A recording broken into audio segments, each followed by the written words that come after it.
এই মুহূৰ্তত অৰুণোদয়ৰ লাখ লাখ হিতাধিকাৰীৰ বাবে ভাল খবৰ, ডাঙৰ খবৰ বুলি ক'ব লাগিব।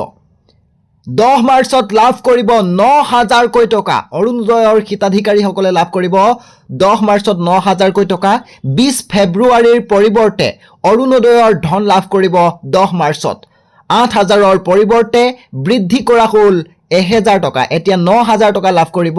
মুঠ 9,000 টকা লাভ কৰিব প্ৰতিগৰাকী অৰুণোদয়ৰ হিতাধিকাৰীয়ে। আৰু মুখ্যমন্ত্ৰী ডক্টৰ হিমন্ত বিশ্ব শৰ্মাই এই ডাঙৰ ঘোষণা কৰিছে। অৰুণোদয় দিম বুলি কৈছিলোঁ। 20 ফেব্ৰুৱাৰীত মই নিদিওঁ, 10 মাৰ্চত দিম, কিন্তু 8,000 টকাৰ জেগা 9,000। সেইটো আপোনাক মানে 10 মাৰ্চত প্ৰত্যেকবাৰে অৰুণোদয় পায়।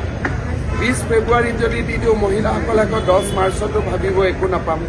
সেইকাৰণে একেলগে 10 মাৰ্চত দিম, 8,000 নিদিওঁ, 9,000। সেইটো আপোনালোকে অলপ দি দিব বাইদেউসকলে, নহ'লে মোক এইটো সুধি আছে।